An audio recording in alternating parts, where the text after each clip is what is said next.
The difference between healthy jealousy and controlling behavior. Jealousy is a natural human emotion that can appear in any kind of relationship, romantic, platonic, or familial.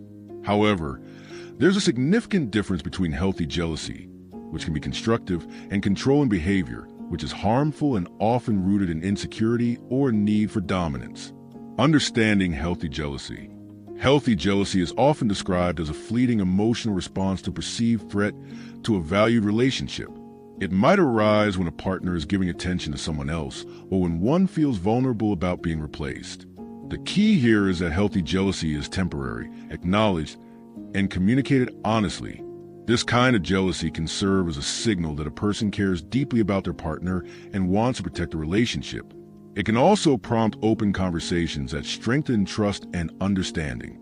When handled maturely, healthy jealousy can actually bring people closer by clarifying boundaries, reaffirming commitments, and encouraging mutual respect.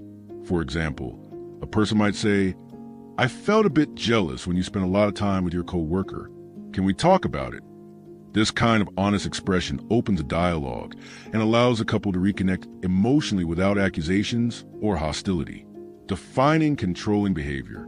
Controlling behavior, by contrast, goes beyond emotional reactions and enters the realm of manipulation, domination, and coercion.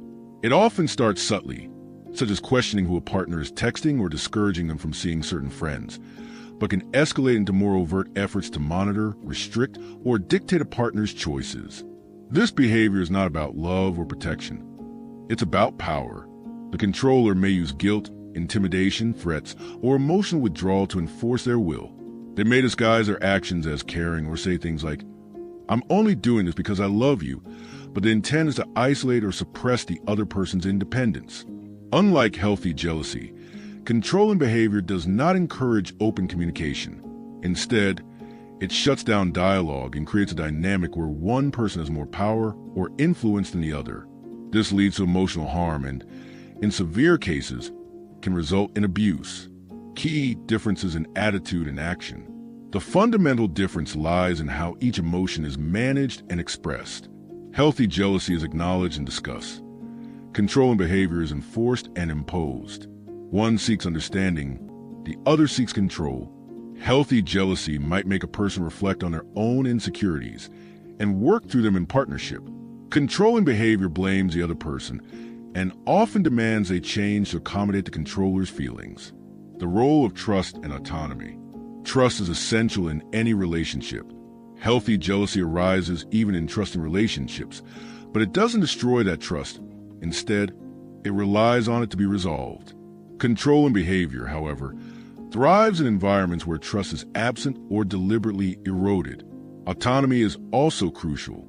In relationships affected by controlling behavior, one partner often loses their sense of self and independence. In contrast, relationships that allow for healthy jealousy also allow both individuals to be themselves, express their feelings, and maintain their personal freedom. While jealousy in small, healthy doses is a normal and even potentially useful emotion, it must be approached with self-awareness and communication. Controlling behavior, however, is rooted in deeper issues and almost always leads to harm. The line between the two may seem thin at times, but it becomes clear when we consider how each affects the relationship. Healthy jealousy promotes connection. Controlling behavior breeds fear, resentment, and imbalance. Recognizing the difference is essential for building strong, respectful, and emotionally safe relationships.